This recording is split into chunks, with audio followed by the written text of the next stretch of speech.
Hello students, welcome back to lecture 8 TCP IP model on Internet and Web Technology, course code 1618503, Unit 1 Review of Network Concepts. We will see the content of the lecture. So first we will see that introduction, network access layer, internet layer, transport layer, application layer.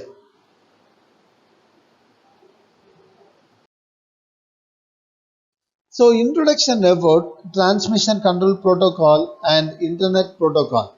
So the transmission control protocol and internet protocol means now it is one of the network model that is used to in the current internet architecture.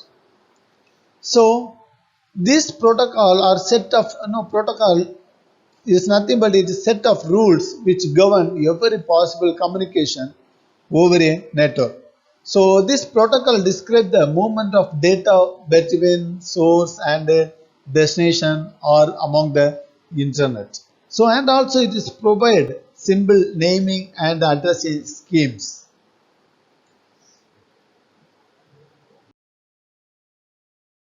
So this is the diagram of transmission control protocol or internet protocol model. So here the physical layer, next one is data link layer and network layer or internet layer. In each layer there is a different protocol, address resolution protocol, reverse address resolution protocol, internet control management protocol, internet group management protocol. So next layer is transport layer. Two protocols are there: transmission control protocol and it is user datagram protocols. Likewise, there is a session layer, presentation layer, application layer. This all comes under the application layer. So there is a different protocols there: SMTP, file transfer protocol, Telnet, domain name system, symbol name management protocol, NFS, remote procedure call, TFTP. So there is a different application level protocols and comes under this level. So first we will see that network interface layer. So the network interface layer acts as a interface between host and transmission links and used for transmitting data grams or transmitting the data.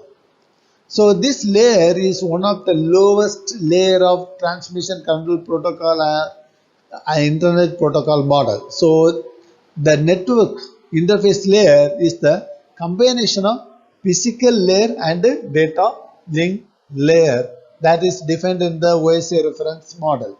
So the before slide we saw that image, physical layer and data link layer. So the network interface layer is the combination of physical layer and data link layer.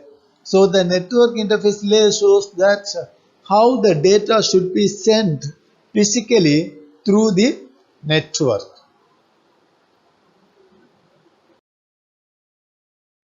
So this network interface layer mainly responsible for the data transmission of the data between two devices on the same network.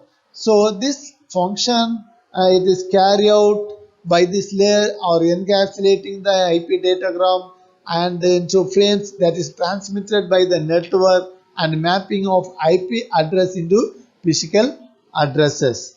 So the protocol used by this layer are Ethernet.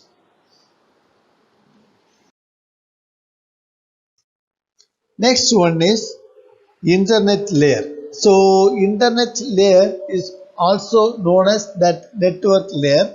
It is accept and deliver packet for the network. So internet layer or network layer, it is accept and deliver packet for the network. So this layer include powerful internet protocol and address resolution protocol and internet control message protocol and internet group management protocol. So this layer contains various functions. So delivering IP packets, performing routing, performing routing and avoiding congestion.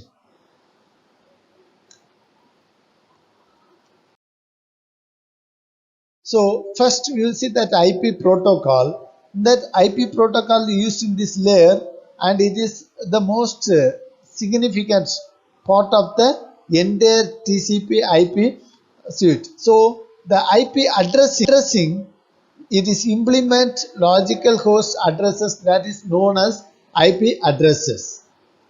So the IP addresses are used by the internets and higher layers to identify the device and it is provide internet work routing.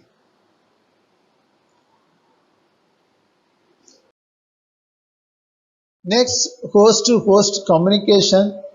That IP protocol determine the path through which the data is to be transmitted. And next one, data encapsulation and formatting. So the IP protocol accepts the data from the transport layer protocol. An IP protocol ensures that the data is sent and received securely and it encapsulates the data into message known as IP datagram.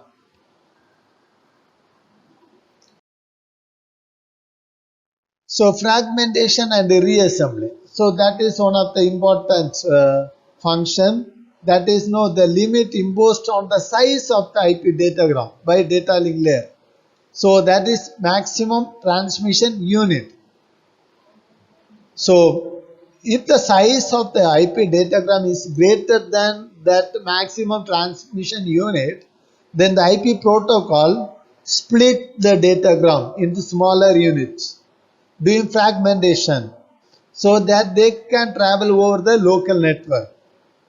So the fragmentation can be done by the sender or immediate router at the receiver side. So all the fragments are reassembled to form an original message at the receiver side.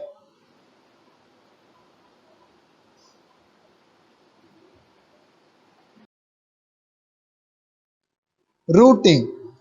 So routing, when an IP datagram is sent over the same local network such as local area network, metropolitan area network and wide area network, that is, it is known as direct delivery. When source and destination are on the different network, then the IP datagram is sent indirectly. So this can be accomplished by routing the IP datagram through various devices such as routers, switches, etc.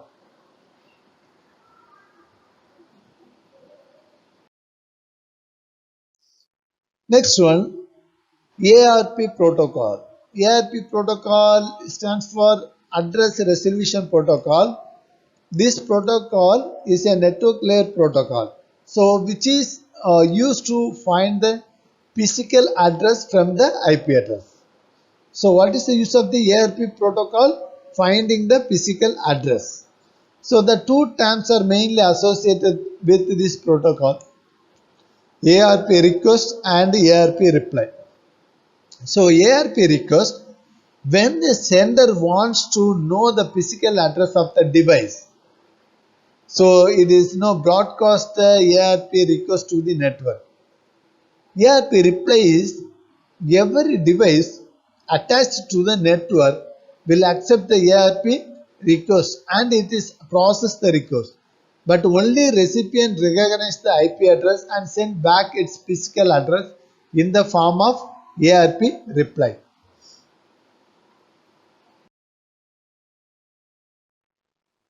Then Internet Control Message Protocol. It is the mechanism used by the host or router to send notification regarding datagram problems back to the sender. So Internet Control Message Protocol. So that datagram travels from router to router until it reaches its destination. So if a router is unable to route the data because of some unusual condition, such as a disabled link or a device is on fire or network congestion, then the Internet Control Message Protocol used to inform the sender that the datagram is undeliverable. So that Internet Control Message Protocol mainly uses two TANs, that is Internet ICMP test and ICMP reply. So the first ICMP test that is used to test whether the destination is reachable or not, and it's a reply that is used to check whether the destination device is responding or not. So first one is reachable or second one is responding. So the core responsibility of the ICMP protocol is to report the problem, not correct them. So the responsibility of the correction lies with the sender. So this protocol can send the message only to the source but not to the intermediate router, because the IP datagram carry the address of the source and destination, but the no but not of the router that is passed to.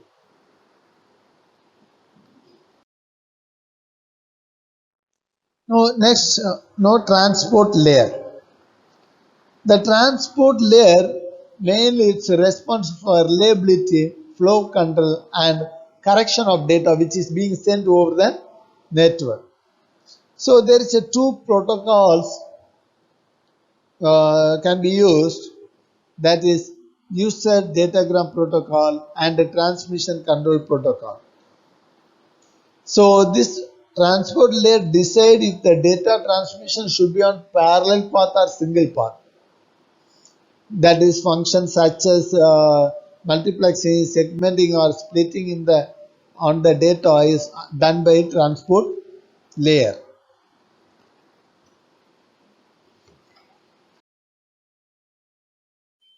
Applications can be read and write to the transport layer. So that transport layer add the getter information to the data. Then that layer break the message or break the data into smaller units so that they are handled more efficiently by the network layer. So the transport layer also arrange the packet to be sent in sequence. So there is a two types of transport layer: transmission control protocol and user datagram protocol. Transmission control protocol provide full transport layer service to the application. So it creates a virtual circuit between the sender and the receiver, and it's no active for the duration of the transmission. The transmission control protocol is a reliable protocol as it detect the error and transmit the damaged frames. So thereby it ensure all the segments must be received and acknowledged before the transmission is considered to be completed, and a virtual circuit is discarded.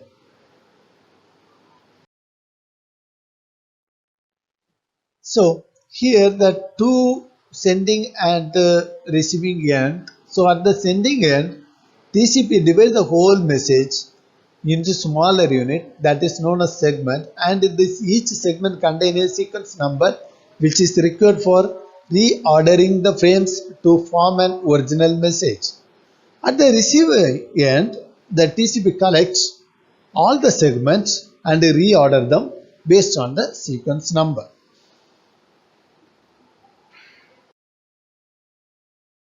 Next protocol, user datagram protocol. So user datagram protocol provide connectionless services and it is end-to-end delivery of transmission. So it is an unreliable protocol as it is a discover the error but not to specify the error. So it is protocol discover the error and the internet control message protocol report the error to the sender that user datagram has been damaged. So here the sum of the address, that is source port address and uh, destination port address, total length and checksum. So source port address no, is the address of the application program that has created the message, and destination port address, the destination port address is the address of the application program that received the message. So total length, it will define the total number of bytes of the user datagram in bytes. Checksum, the checksum is a 16-bit field used in error detection. So UDP, user datagram protocol, it's a connectionless protocol that does not specify the packet is lost. So it contains only checksum. It does not contain any ID of data segment.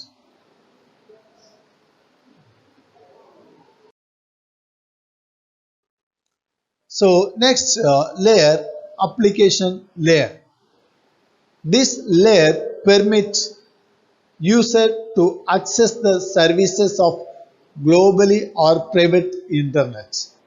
When one application layer protocol wants to communicate with another application layer, so it forwards its data to the transport layer. So the various protocols that is described in this layer are virtual terminal, example telnet, electronic mail, simple mail transfer protocol, and file transfer, no, file transfer protocol. And there is another some additional protocols like domain name system, hypertext transfer protocol, and real-time transfer protocol.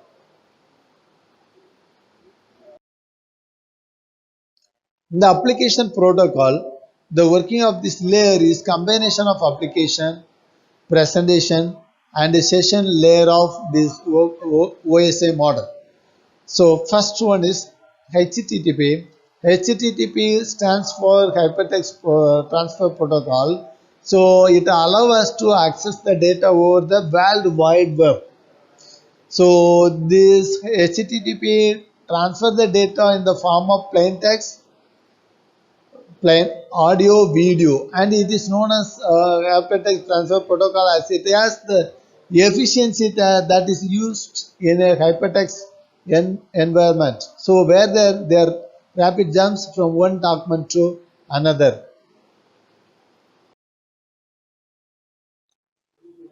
Symbol Network Management Protocol. So that is SNMP. It is no framework used for managing the devices on the internet by using the TCP and the IP protocols.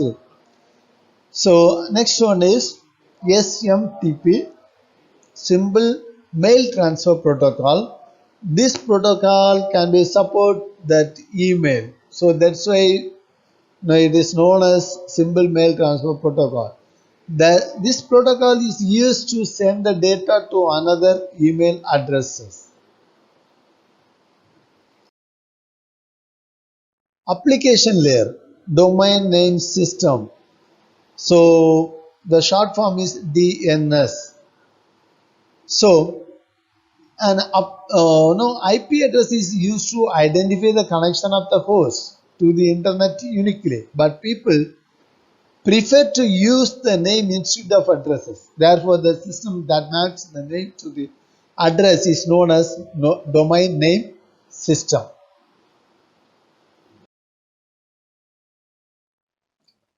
Then telnet. So it is an abbreviation for terminal network. It establishes the connection between local computer and a remote computer, so that in such a way that the local terminal appear to be a terminal at the remote system. Next one is file transfer protocol. So the files transfer protocol, no, short form, that is FTP. It is a standard internet protocol used for transmitting the files from one computer to another computer. That is file transfer protocol.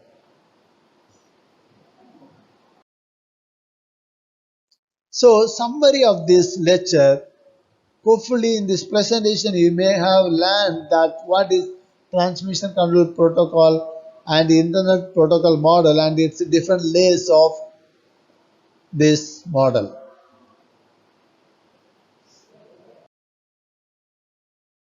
So this is the reference. Please go through this reference and get a lot of additional information from this reference.